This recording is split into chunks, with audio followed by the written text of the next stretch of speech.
but lucratif na kati oyo tobengi na kombo ya Senko. Senko est un centre épiscopal national du Congo. Senko est un ndenge moko na ASECO. IDPS viva. Senko est un ndenge moko na nini na ASECO. ASECO est une association de Congolais de chauffeurs. Senko est une association de messieurs l'abbé. Bongote. Mais un ndenge moko. IDPS viva. Senko est une association ya basango. Basali yango organisation na bango o bakutanaka. ASECO est une organisation ya banani ya ba chauffeur. ASHACO est une organisation ya banani ya ba chargeur. IDPS viva. Ok, kutaka batu babetaka nzango basalaka mpe association na bango ya bamamanza nzango. Batu bataka fufu bape na mutualité na bango ya betaki fufu. IDPS viva.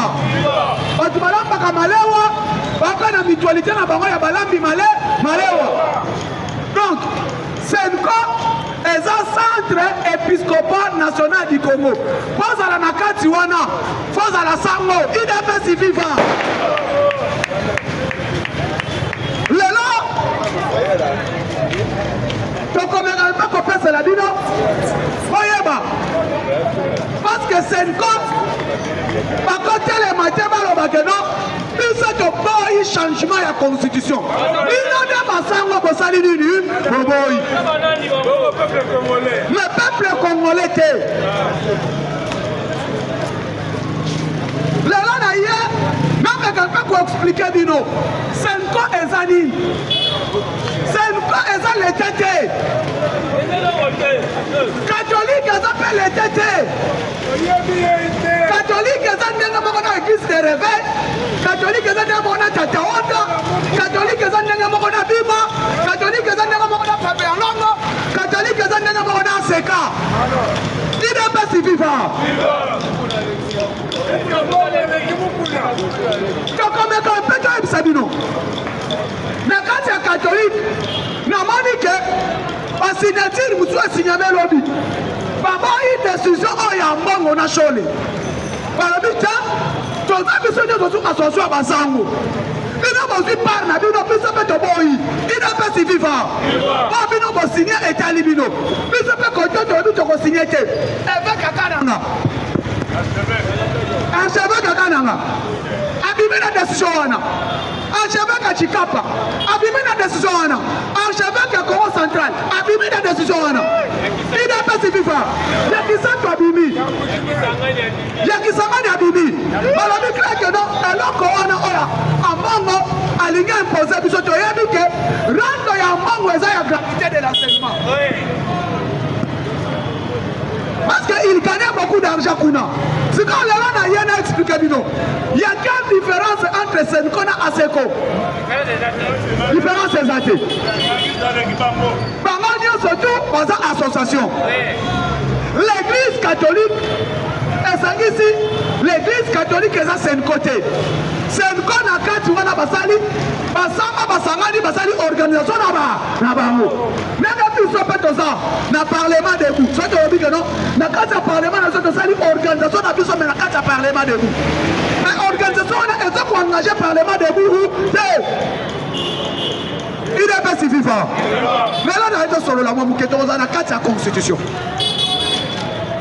Est-ce que politique et ça la constitution, ta constitution c'est la politique.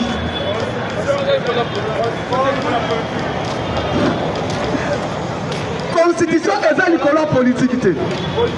La politique est au-dessus de la constitution. Parce que tu vas commis constitution, on n'est pas pour les politiciens. Est-ce que la constitution c'est il y a peuple, ton peuple c'est la constitution. Merci beaucoup.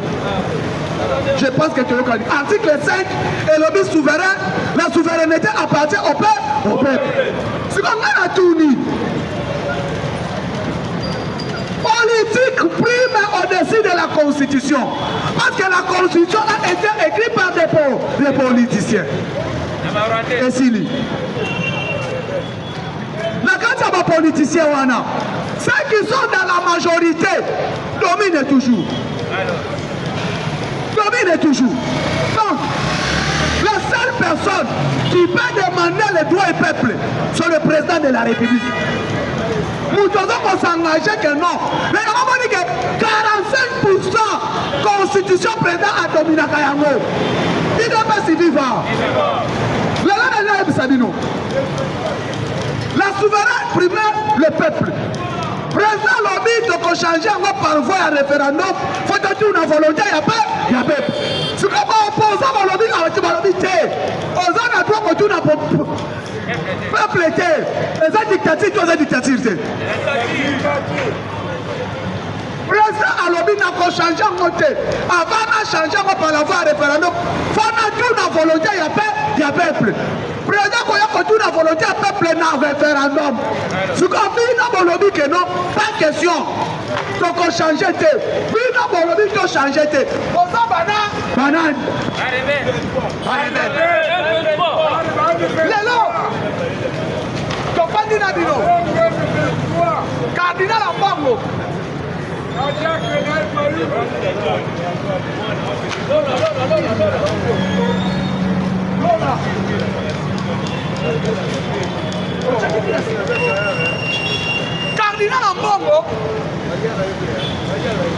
Cardinal Ambongo Bessoum a Télémi à lobby de l'église. Il va changer la constitution.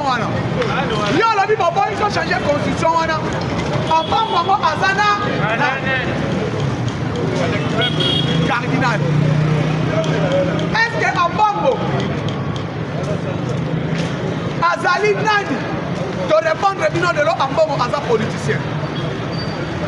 Ambongo Azala Kapo politicien. Bon, c'est une corona. Il faut pas qu'on coupe de l'herbe. Et comment dire, Nicolas, il y a l'État congolais. Oh, quand tu dis Ambongo, le premier article, le 220e article de la Constitution, Ambongo est un article. Ambongo va passer Maloba, Aloba. Quand il y a la messe, il y a les 30 juin. Ambongo était face à ses frères de l'opposition. UDPS Viva.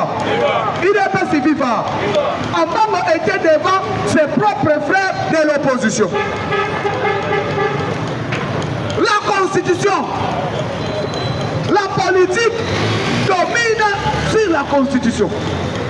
Le peuple est au-dessus de la constitution. Pourquoi comme le peuple est là comme mon côté, on est la supérieure du peuple et ça l'a raté. Pour vous dire, le peuple peut s'élever aujourd'hui pour Bumba Longwa. Vous avez raté. Si on a regardé voilà, puis la Kinshasa est calée, que pendant le lot Bumba les sous-sous, et ça l'est mis. Parce que l'article 5 est imposé, on a dit que le peuple est souverain primaire. Population comme le Balélo, Zolingi va cheater. La population est bimi. Souka population a commencé à dire à Colomba. Lélo, pas opposant à l'objet que non, pas opposant, quand tu as le peuple a un souverain primaire à la ligne à trancher, selon l'article 5 de cette constitution. Parce que l'article 5 de la constitution est le dit, le seul qui est souverain primaire, qui peut dire non ou oui, c'est le peuple. UDPS Viva. Ah, Fatime. C'est bien un homme qui vous a Lélo, réalité oyo, il y a peuple congolais, la situation que nous vivons aujourd'hui. Dans l'article 5 de la Constitution, le bénéfice souveraineté appartient au peuple. Place Toza Lélo, la situation maintenant que nous vivons aujourd'hui, et la situation oyo, peuple congolais a tranché. Peuple congolais a tranché ndengeni. Bande konanga ina bisabinona. Joseph Kabila na bandana arangwana to bandi. Joseph Kabila est en Afrique du Sud. En Afrique du Sud. bakutana Cyril Ramaphosa. Tobani Ramaphosa ye awa. Tala. Oyebi Fachi aza mystique. Ozali na masali Ramaphosa awa. Il est pas suivi. On a une conférence de presse à Bangomi Bayana Ramaphosa. Na INRB. Na INRB. Ramaphosa a soigné humilié. Et là, on Macron soit. Et là, on appelle Ramaphosa sur l'homme. Kabila est allé voir Ramaphosa. Parce que Kabila a dit que en Afrique, Fachi a président de Ayokaka. On s'est dit que Choi et Koti Andimi. Un, à près d'Égypte, il y a Burundi, Cyril Ramaphosa a joué à Lorenzo, na Togo. Na Burundi, na Ishimi ya Burundi, na ya Gabawa. Quand il parle de Fachi fait Ayokaka. Accueilli à Ebike, Ramaphosa, elle accueilli, elle a Koloba, à Kosala tout, à convaincre le chef. Basololi, Kabila lobby. Pourquoi? Parce que les lots, nous tous nous avons vu comment les pays étaient dirigés à l'époque de Kabila. Comment la République est zone du Simamakasi. Les lots Congo. De 97 à 2000. À 2019, Congo Azana avionté. République. Avion exact président, ce président Kabila, il n'avait pas même un avion pour la République démocratique du Congo. Elle a quitté dans le avion à président. Kabila voyageait avec des avions, il a payé pour louer. Mais le Moutoutou a République démocratique du Congo existe. Et avion a des hélicoptères dans le Simon qui manque. Avion qui manque, quand on voit matricule tel République démocratique du Congo, c'est que le président congolais ailleurs. La République manquait même avion présidentiel. Oh, le président va voyager. Ramaphosa est ailleurs. Il y a une République sud-africaine. Le président d'Aïchimine est ailleurs. Il y a une République de Burundi. Mais depuis Mobutu Kenda Nazaï, Abou bien. Aujourd'hui, je me pose cette question. Parlons politique de l'intellectualisme. Depuis Congo exista, en 1960, est-ce que Kasavubu était président de la République? Toyo Canada solo là. Kasavubu était président de la République ou chef de l'État? Mobutu était président de la République ou chef de l'État? Chef de l'État. Mouzé était président de la République ou chef de l'État? Chef de l'État. 2001 à 2006, Joseph Kabila était président de la République ou chef de l'État? Chef de l'État. Tout solo là. Il y a une différence entre un chef de l'État et un président de la République.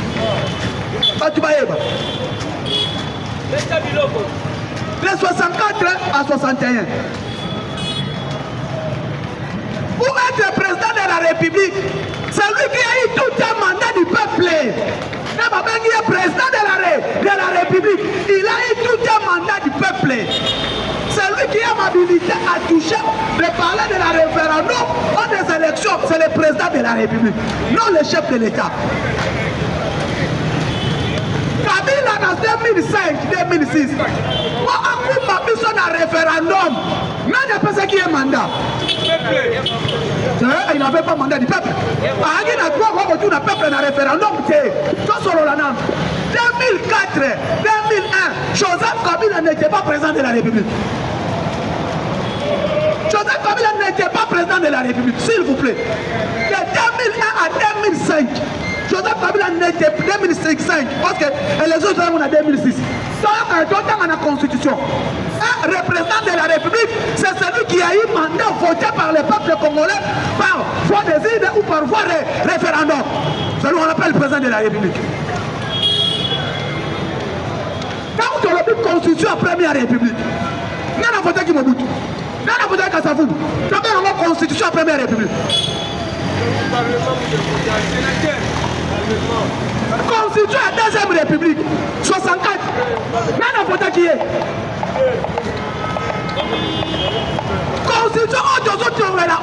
téléméla. Parce que la constitution a été promulguée avant les élections 2006. C'est bien la constitution le 2 février, le 14 ou le 16 février 2006. Donc ça, l'élection en juillet. La constitution a été promulguée avant. Pourquoi promulguer l'élection constitution? Le président doit être élu. Première république, il n'a pas voté Kassavou. Deuxième république, il n'a pas voté Mobutu. Troisième république, dans la constitution, troisième république. N'a voté Kayango, n'a voté Joseph Kabila. Est-ce qu'il était président de la république? Coup d'État, mais pour moi, pas question. C'est le tout premier, nous allons commencer la première république. Comment est-ce qu'on a la première république? Pourquoi? Parce que Tshisekedi a un mandat à peuple. Il est pas si vivant. Le peuple a donné à Félix Tshisekedi mandat. Et ce mandat-là, les autres ne sont pas peuple. À tout le peuple, par rapport à un référendum, tu as changé ou tu as changé. Tshisekedi a le droit, le devoir de rentrer au peuple, le peuple qui l'a donné mandat. Il n'est pas si vivant. Les souverains primaires, c'est la constitution. Constitution, c'est la peuple était. Constitution, c'est la politique était. Dans la politique, l'Assemblée et le Sénat vont voter. Loi, elle est dit. Président Fachi, qui a légalement. N'a vu loi à référendum, n'a pas fait un cour constitutionnel.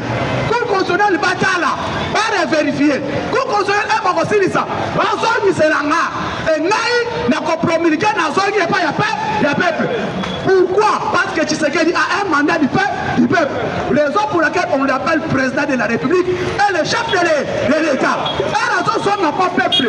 Qui est le souverain primaire, à tout le monde peut avoir référendum. Le peuple, on va permettre à nous de changer, peut-être voter constitution, il a un mandat du peuple. Il y a bien un opposant, pourquoi?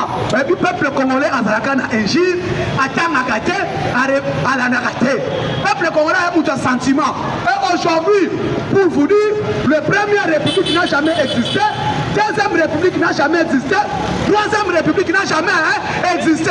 Nous sommes la première république avec Fachi parce qu'on aura un président de la république et un chef de l'État. On va voir maintenant première constitution et la république démocratique du Congo.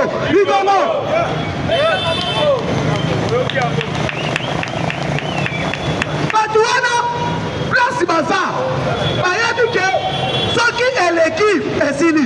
Notre président Félix Saïbisi Bango finit avec le pillage au Congo. Dans le dit aussi là. Pillage est aussi là. Ayabisi Cyril Ramaphosa clair. Ramaphosa est venu plaider. Il est venu plaider. Ah papa, merci. Nalandi on makambunayo, il y a pas de plaisir. Nalandi na chancelier mais non. Quand tu as papa m'a sali, maman n'a cité la bonata. Atalani makas. On doit expliquer Drésil les années. Alors il va Drésil. Alors il m'a capé pelé. Alors il ah papa de mon akabo enzo kande ayebi on attrape on les gana on attrape. Il est pas si vivant. Vraiment félicitations papa. Lelo Kabila a été comme on a Ramaphosa. Elle a été comme on a Ramaphosa. Il y a dit que on a fort, on a puissant. Parce que la minute où on va faire ses responsabilités, il y a un 23. Ce n'est plus Nanga. C'est Kabila maintenant qui est le chef d'état-major général. Il est le chef à politique. Il est le chef à tout. Donc, et mon ami qui est bango nyonso tout bazalaki na bango banani bambo ya Kagame bosilikaki mpo nani balobaki batielaki biso mbwa na bango sino bosilikaki mpo nani lelo vérité yango wana ebimi Kabila azalaka mbwa si lelo Kabila azala ni mbwa ya nani ya Kagame soka kama lobi ateke c'est Kabila. Donc Kabila c'est le chef. Quand tu n'as pas ça comme pour les dogs, il n'est pas si vivant. Moi, il y a Kagame comme on est Kabila.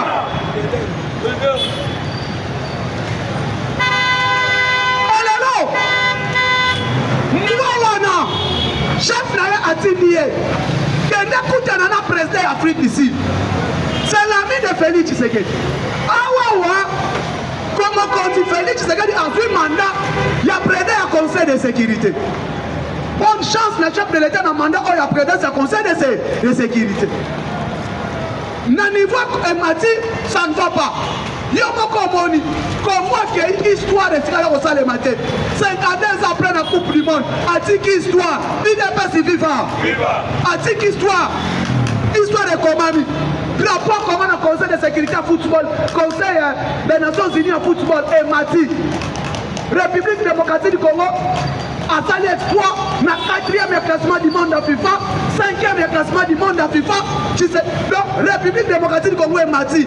On ne parle pas de l'Afrique sans parler du Congo. Et puis Félix Tshisekedi Azaso qui n'a qu'ici. Place union sur Makambo Afrique Azali Azali. Place union sur monde de Azali Azali. Lelo Kende Mona Ramaphosa parce que réunion sécurité, conseil de sécurité ça un code. Moutoko président ngoye. Rapport de ce qu'on dit dans maboko na ye. Moutoko soit décision ye. Moutoko kata makambo ye. Avant ça ne va pas.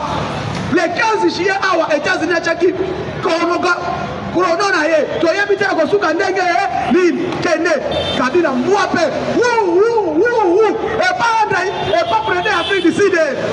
OK.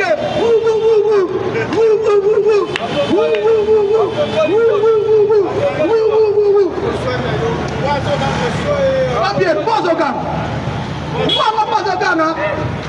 Wami Kabila est barolo bata. Akobi. Je suis venu. Oya ko sala ni. Je suis venu. Papa Loba oya ko sala ni. Voilà. Oya awa ko luka ni. Edi ni. Kabila Tchale. Nous sommes prêts à déposer les armes. Kotika. Donc il y a un dialogue. Donc il y a un dialogue.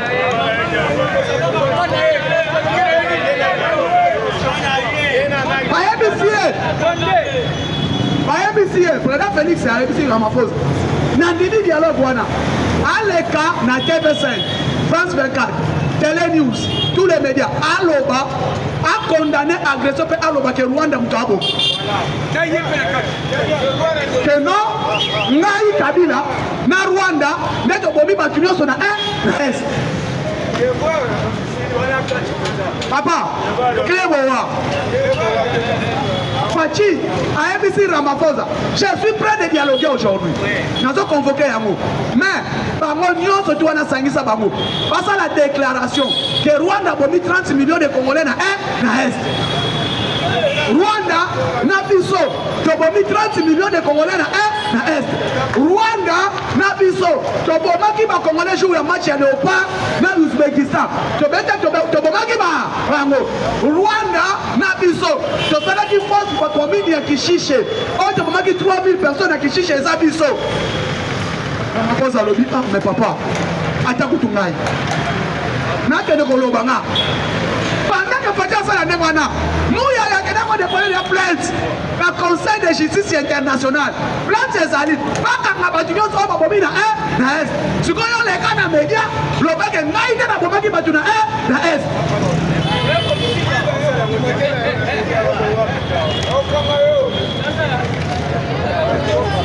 Sabi la fandi dai. Nanya fandi, Ramaphosa fandi à l'objet. Mais c'est le président. On m'a dit Marambozolo. Et ça le matin.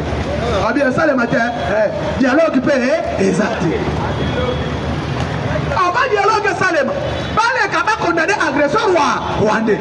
Après qu'on condamné agresseur rwandais, Kabila Andima, que naïde na bomi batuna na Est. Soki alobi bongo andimi na convoqué dialogue. Mais pour convoquer dialogue on a fait compte. Justice congolaise fait quand la batunion soit batangisi makila na Est. Et puis on va donner qui point de presse à président. Batuna qui concernant dialogue. On va dire oui, je suis prêt à dialoguer. Mais dialogue on va faire les mawa. On va dire dialogue on va faire les Congo à Kinshasa ici. Par les Congolais. et devant les Congolais et pour l'intérêt du Congo. Il n'y aura pas de dialogue à l'extérieur du pays. Après ça, qui réponse. Les lots de money, Ramaphosa aye. Aye bisibiso aye ni corona, aye ni Ebola. Aye ni Ebola. Nama kombawane Ebola. Ce qu'on a dit point de presse à chef de l'État, na Ramaphosa Cyril. Vous allez comprendre que là, Ramaphosa n'était pas venu pour Ebola. Mais Ramaphosa est venu plaider. Proposition ya Kagame et proposition ya Kabila. Aya dit qu'on plaidait Kana Bangomi Balé. Mais c'est le président. Lembi Sasinga. Batouana Balembi. Voilà. Mine Bando Pesa Bango Bongo Zu sanction. Koto Epé. Au monité. Bon, Aya qui parle de dossier Macron. Parce que le président qui a réuni au Conseil de sécurité avec les militaires français capturés à l'Est. UDPS est vivant. Avec les militaires français capturés à l'Est. Tozana échantillon, il y a 8 militaires français. Oyo Tokani, par mercenaires. Les Français arrêtés avec les cartes de service. Il y a armée française. Non matricule, tout est bimi. Si comme Batouana, République a capturé Bango, Tolobi Tokena Bango, tu as présenté échantillon. Parce que la communauté internationale, au moment où je vous parle, les militaires français qui sont capturés à l'Est sont ici à Kinshasa. Macron a fait la Nyos. Pour présenter Bangote, Fika Bango, soit qui s'est la Bango, Fati Alobi, Tokozon, qui s'est Bangote. Pour Bayaki Nabitumba à Est, niveau de Kangi Bango, Tokena Bangote, la justice internationale, il est passé vivant.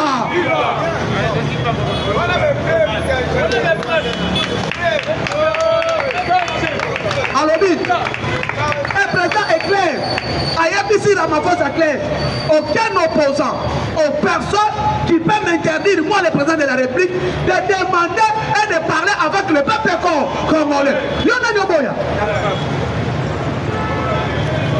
Lélo, la République démocratique du Congo, nous sommes fiers. Nous sommes dans la République qui a Liboso, la Katia Congo. Première République, les Oban. Cette constitution, on va les changer. Donc on change en mot. Pourquoi? Parce que la constitution, ça, il y a peuple terre. Peuple, ça, il y a constitution. Et peuple, wana. Mais hier, président de la République, Aza, oui, je respecte la constitution. Je respecte la constitution. Mais président Félix Tshisekedi, la politique du Congo est au-dessus de cette constitution. La politique est au-dessus de cette constitution. Parce que c'est la politique qui a fait cette constitution. C'est la politique qui a fait cette constitution. Ce n'est pas la constitution qui a fait la politique. Non. C'est pas différent. La politique est au-dessus de la constitution. Les peuples sont au-dessus de la constitution. Le président de la République est le garant de la nation. Commandant suprême et magistrat suprême. Arbitre des institutions.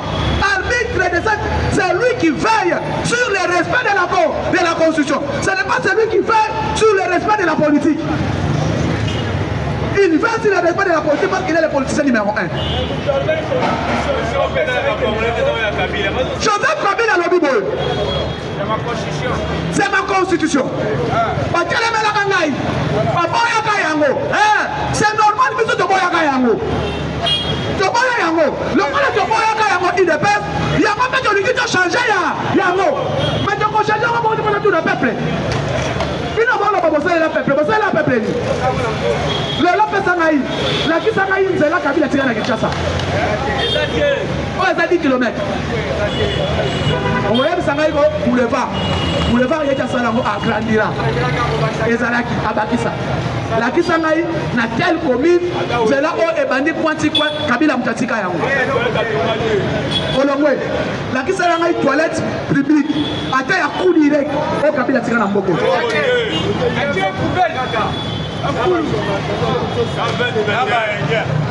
Olongwe wana, la Kisangaï, Joseph Kabila, n'a dit ça au papa au Azana Onatra.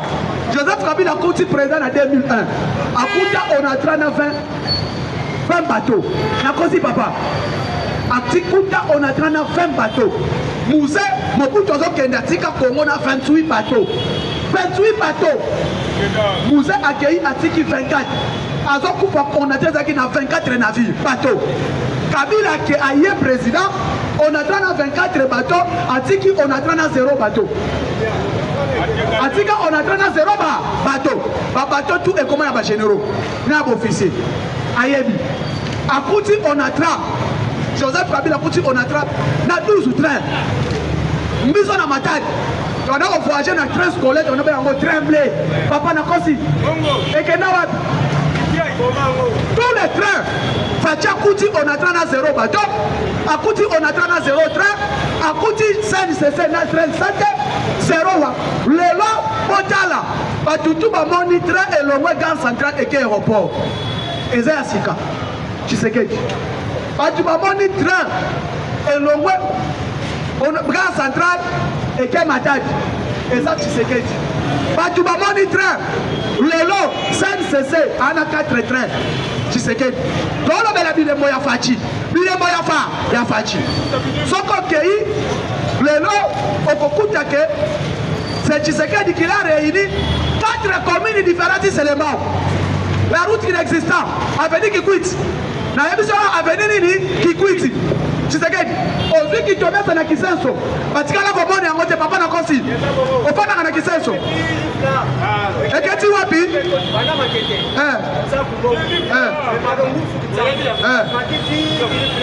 ok. Éclairage public, il peut direct. Courant d'abord, il peut contre ça, Lini. Abima, il va lancer un livre, encore ça va tuer. Ok, tu le vois, on a. Nazouili Yosusu, Rocade. Inexistant. Après, tu es là, mon aéroport. Ça, je parle l'œuvre de Fachi de 7 ans au pouvoir. Nazouilio, comme Mwanda, 120 km bétonnés, inexistant et Zali. Panzela ya Fachi, Moutokolobelango, Azate. Ce qu'on y a, on comparé moi, Namoutou. Moi, Namoutou. Aujourd'hui, la République démocratique du Congo n'a sens armé. Tu as dit que le Congo a un budget armé. La République démocratique du Congo n'a sens académie de guerre. Tu as dit qu'avant tu sais qu'il y a une école de guerre. La République démocratique du Congo a une réforme. Ce que mon dit Moutouaye, on dit que mieux vaut Kabila, tout n'a pas Kabila Nani. Il y a dit que Kabila a la carte. Tu as un mois. Moi, tu sais que les autres comparés Niaou, moi, Namoutou, et c'est différence. Les lots, Kagame a lobby, Mouzi de Abisibino, chaque mois, tu vas dire un rapport. Rapport Wapi na Rwanda. Rapport à Tokati à votre commune en Bongo. Tu dis qu'il Bongo Kuna. Je fais ce rapport à partir de son instruction. Pendant le loyauté. Pendant le loyauté. Pendant le loyauté. Le long on a regretté. Notre père, Moussa Laurent Désiré Kabila. Mouze a kufa na mboko. Ayi mutaboma Mouze. Moi. Mutaboma Mouze moi. Moi mutaboma kaye et moi na mutatinda kaye chef na ye. Chef na ye Kagame mutatinda boma Mouze. Webi ni wa kati mama ke sale mandeni. Waboma kati mama ke watu. Wabomela ye watu. Crash. Ndio zalaka na crash. Waboma kati mama ke na Nkole. Nankole tu es la province à Sankuru. Dans l'autre province à Sankuru et la province à Sankuru. Babomela Nankole. Babomela Nankole. Baché un avion va causer ce crash. 3 personnes en avion, 4. Dans le crash on a mutumo kwa kufa. Mutusu crâne panzana. Crâne panzani après 2 mois comme premier ministre. Il est pas si vivant. Soyebi. Dans le way. Quand tu vas moi qui était tué.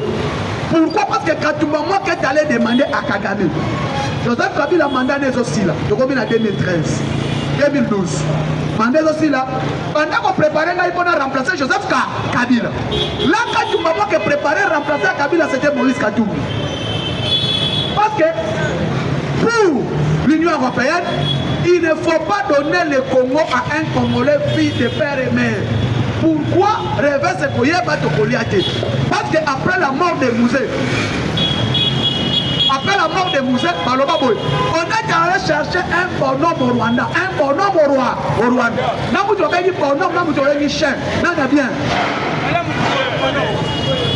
On est allé chercher un bonhomme au Rwanda à qui nous allons manipuler, à qui nous allons téléguider. On va téléguider à Kézanine. Mais t'es noté. commande basala ngoni ba commande ngoni à qui nous allons téléguider donc Kabila ba benga ka mitendo donc téléguider on te peut imposer penser na biso et c'est mon nom c'était Joseph Kabila voyez les biso c'est mon nom nationalité rwandais vidéo ezali émission ezali et quand bazolo ba dire les choix de Kabila c'était fait par Kagame et Kagame batuni James Kabarebe sauf que tu cheye tu as la facilité ne ba ponaye na ko ponaye tous ces rebelles qui ont manifesté au Congo Joseph Kabila est au courant. Mais là, tu vas comme moi, on dit que M23 est venu. Dans M23, le patron du M23, il s'appelle Joseph Kabila. Pachi Eralobaki, Kabila prépare une insurrection parce que là, ça c'est lui. Pachi Eralobaki dit, tout le monde est au courant. Le patron de l'AFSA s'appelle Joseph Kabila. À quelle Afrique du Sud? À Moni Cyril Ramaphosa. Eh bien, écoutez, Cyril Ramaphosa a plaidé pour ça. Le président était clair devant Cyril. Abi, je n'ai pas un problème avec Kabila. S'il peut rentrer au pays, il est libre de rentrer. Même il est là à zone. Même il est là à Saladini, à zone. Nana Kangi était oh non, il y a un mandat d'arrêt contre la justice. Alors, oui, dès qu'il va revenir, il va aller répondre à la justice congolaise. Azana justice congolaise. Awawa, ceux qui sont innocents, mais innocentés. Mundele ba américain ba pese Kabila ba sanction. Pas vu ba entreprise na bango ya minerai ba bien ba sanction. Et ba entreprise wana elle ba sanctionner yango. Ba lobi mutu moko ko so ba sou minerai ya ba société wana te. Et quand na réunion conseil de sécurité. Maye ko lobani. Oh non, problème to ça nango. Papa si on a ma sanction, oui on est d'accord. Pourquoi président lobby clair? Si vous voulez les minéraux entrer par la grande porte, si vous entrez par le grande porte, on n'aura pas de problème. Ça y est, on a et bah français c'est quoi parce qu'on peut plaider. Parce que Macron a émis Ramaphosa. Ceux qui va présenter les militaires on a Samoué. Parce que lobby n'a pas présenté